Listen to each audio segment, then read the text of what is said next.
عندنا ثانوي ازهري ابتدائي واعدادي وثانوي فتيات ومدرسه ابتدائي. العيال لو وقعت هتموت. بعت للرئيس، ده الكلام ده قبل مين؟ قبل حياه كريمه.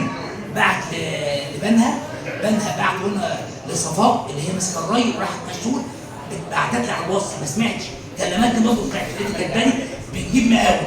كفر سعد بتقوم من يوم صباح يوم سبت لقوا اتعمل سورين بيخدم مين بقى؟ المستشار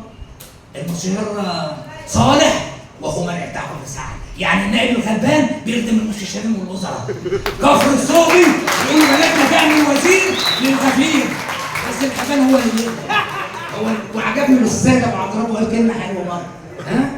قال كلمه كده عفيس حلوه برضه. يعني الواحد بيخدم من الوزير ما يهموش يخدم بقى الوزير. طيب في حاجه كمان، ألف كفر وزاري يقول لساكن النبي انت الاول منطقه. اروح عازف في عرض غني اول امبارح صاحب العزل بتقول ايه؟ على الطريق كنا سيبتك انت لا اروح كفر ساعه، اروح الاردن، اروح كفر قريه. الناس اللي الناس بتقول لك يعني ايه؟ والعجله والحنطه والمنيعه.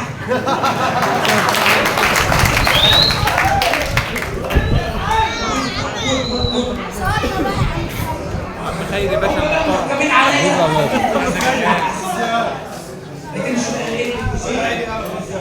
في ناس من البلد بتشوف نوعيه بلد انا شايف تحت شمله دخل المركز راح على الكيماوي عند مجلس المدينه كل حاجه مش واضحه 20 دقيقه بس دعوه واحده لو في مصيبه كانت البلد كلها جت عشان يصوروا ويتصلوا بالمركز، انما واحد ابن بلدنا عشان يخش محدش موجود. محدش بيحب الخير الا قليل قوي، الناس بتبقى معروفه في البلد. احنا كلنا عارفين بعضنا ونعمل بعضنا. ما هو التاني ما هو مسك حط ايده في ايد مين الاثنين؟ انتوا عارفين الفيديوهات وكل واحد معاه نت، مفيش حد معاش نت، وكل واحد عارف مع مين. تغور اللي احنا مش عايزيننا تاني. انفصل من شغله ولا للشغل. وعلى فكره لو مصيبه، لو واحد بيبني فرد الحق، ده ابن عبد الشافي بيبني الحق، ده مصيبه طب ما واحد اهو، ده الاولاد لو مجلس النواب تختارين يبقى واحد عندنا ده بلدنا، ده بلدنا، ده ما تجيش حار والله، ما تيجي حار.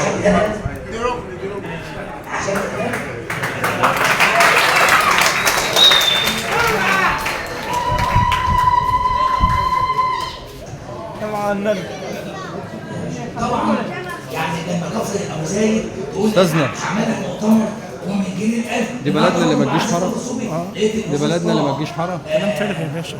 كان حط ايده في ايد القمار، حط ايده في ايد القمار وعبد العزيز مصطفى. اما في المؤتمر شفتهم شفتهم الاثنين مع بعض. ده بلدنا اللي ما تجيش حاره. لو في شارع ولا ابن عبد الشافي بيلحق يروح يشتكي ده ابن كلب. لا احنا ما عندناش غيره. لا يا باشا ما عندناش غير على بلد وحب بالبلد. بيعمل الكفته صورته وعملت وقعدت حسابه وقلبت الدنيا. شاف هو حوالي 50 متر ما اتبهدلوش، شاف فيا لحظه قال لك قال لي يا عم انت معلش يعني احنا كنا واقفين بعضنا وراه عيل ولا تاني بيجري وراه، بيصحى من الفجر لينا هاتي عليه عملي عليه يجري عليه. مثلنا وعايزين مكان الصف على طول النهارده قلت لهم الدنيا وبعت البنك بس قال لك ما حصلش عندنا يحصل في كفر. انا صورت كل نفسي يتعمل مصر عندنا. احمد ابو حلال اللي وقفها كنت اعمل له على مدخل الوحده المحليه جنب المحل بتاع ايه؟ عم سعيد اللي خدت فيها الدستاوي والكهرباء موجوده، اعملوا كل حاجه كنت عملت مصر. هو اللي ما رضيش عشان احنا عندنا ثلاثه ودي حظ كفر شويه. مصر كان خالد صبحي بتاع بيقول ايه؟ نفسي في مكنه مصر قبل ما اموت عشان تيجي في كفر ابو زايد. يبقى لي لكفر ابو زايد وعزبه امين والصوبي واللطف كله. حتى بزعل لما الاقي واحد يقول ايه انت بتعمل في بلدك، بزعل منه اتخانق معاه براحته. النهارده المأذون بتاع كفر الصوبي كان محامي سعد الهضيبي، هو اللي شاب نفسه كان حافي وبيزرعه. قال لي يا كفر الصوبي علاء جبريل على يدي 400 متر هيدخل لهم مصطفى عن عده شاكر بلدنا فاهم الوزير الغفير هو اللي بيجري، هو اللي بيجري من الصبح. الصيف النور لما قطع وحسن ابو ناجي هناك جنبهم الصهد الجواير الشيخه سلمى عرب غانم ما عملوش حاجه ولا خد ابو غريب. ايه اللي هيحصل؟ قمت بالليل الكهرباء جت للبلاد كلها. سعد برضه كتب نفس قال بلدنا تعمل وزير للغفير. ادي النهارده حاجتين يعمل موضوع لما سعد رضا منشار عشان دخل ايه للشارع كله الغاز والكهرباء. قال ادي خطتين، خطه بالنهار والنهارده يقول لك ايه اهو 400 متر بيعمل الايه الصرف فين؟ في كفر الصوب. والله ولا وزير ده حاجه انتهت. هو عارف الاستاذ محمد والاستاذ عطيه ومحمد عارف والاستاذ عمرو عارف الموضوع انتهى. الموضوع انتهى وربنا كرمنا وهيتعمل له حفرتين ولا اسمها ايه؟ محطتين. فرعتين هيتعمل لهم فرعتين. طيب دفعوا جنيه؟ دفعوا جنيه؟ يعني انت ممكن تدفع. يعني لو على حسابك شوف هتكلم. وفي ناس برضه في بلدنا وبره مسؤوله ومعاها ملايين بدخلهم الغاز والصرف وكل حاجه. ومش معايا برضه هيدعموا حزب مستقبل الوطن. خلي بالك ايه؟ بس خايفين عشان ايه؟ ما يبقى وانا اللي بخدمهم. يعني كلهم بتوع حزب مستقبل الوطن اللي في البلد بيرنوا عليا واولادهم وبخدمهم وكلهم. سواء الكبير فيهم والصغير فيهم. ما بتاخرش. برضه احمد ابن عم عواد اتصل بيا امبارح قال لي يا سياده النائب هعمل لك 4 يوفا. عند مين؟ قلت له براحتك. في طه وفي مصطفى بتاع كفر حوريه وتعلقوا فين؟ قلت له عايز تعلق في الحرس عايز تعلق. يقول لي اقل حاجه انت بتعملها معانا. الاستاذ سعيد ابو عواد معلش هو عايز مستوى كده يا سياده النائب عايز ادخل الاسلام ابن الشاكوش. قلت له الصبح المهندس نزل عند المجموعه راح على الاستاذ سعيد ابو عواد.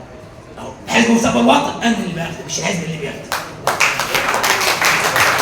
مؤسس الأنثى كان هنا بس هو في مصر.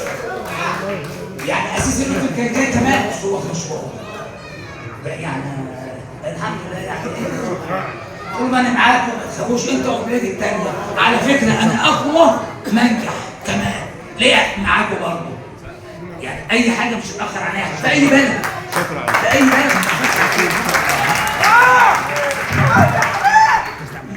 شكرا جزيلا لابننا الغالي الاستاذ علاء وكل الحب والتقدير لابناء بلدنا الكرام الذين ذكرهم الاخ العزيز الاستاذ علاء جبريل. لهم كل ما ذكروا، لهم جميعا كل الحب والتقدير والاحترام.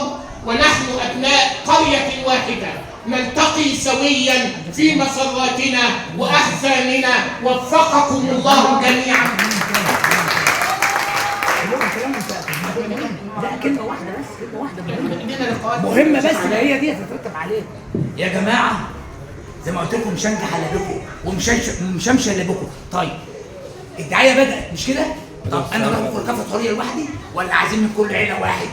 معلش يا فندم دي كلمة مهمة قالها لي مجدي أبو محرم امبارح. قال لي تطلع بالمؤتمر بكلمة مفيدة. إيه هي؟ يا أهل البلد من كل عيلة واحد. ومين اللي معاه العربيه اللي يطلع النهارده ومين اللي ايه يعني الاستاذ سيد اهو ابو زعطيه هبقى بكره الالزم يا الزم هتعملها مؤتمر يا شرفه هتعملها ولا امشي لوحدي صح.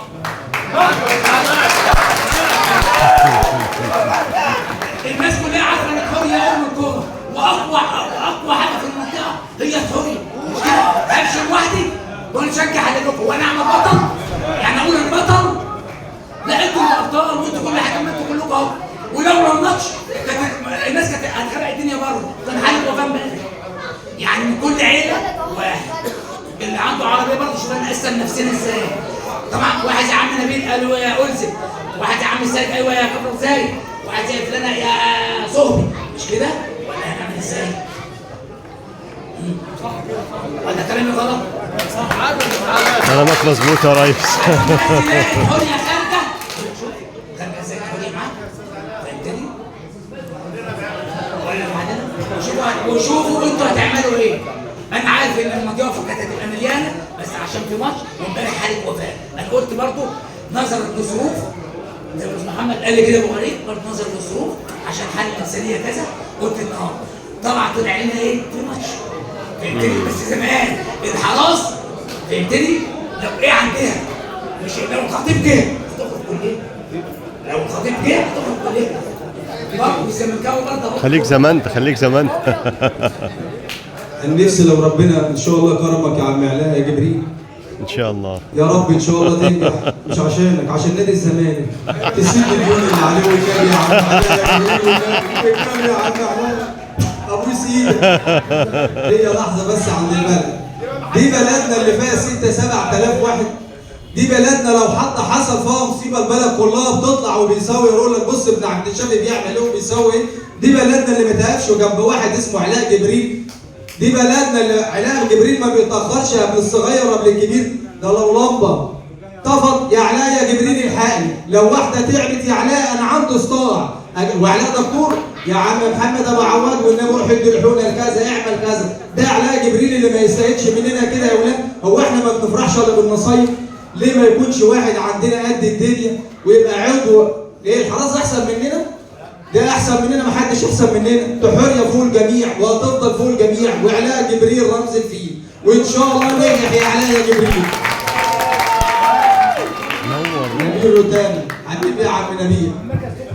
مركب الدنيا كلها بتحبك يا عم علاء، انت مش بتخدم تحرية لوحدها، انت بتخدم 36 كرة يا عم علاء تبع مركز شبين القناط.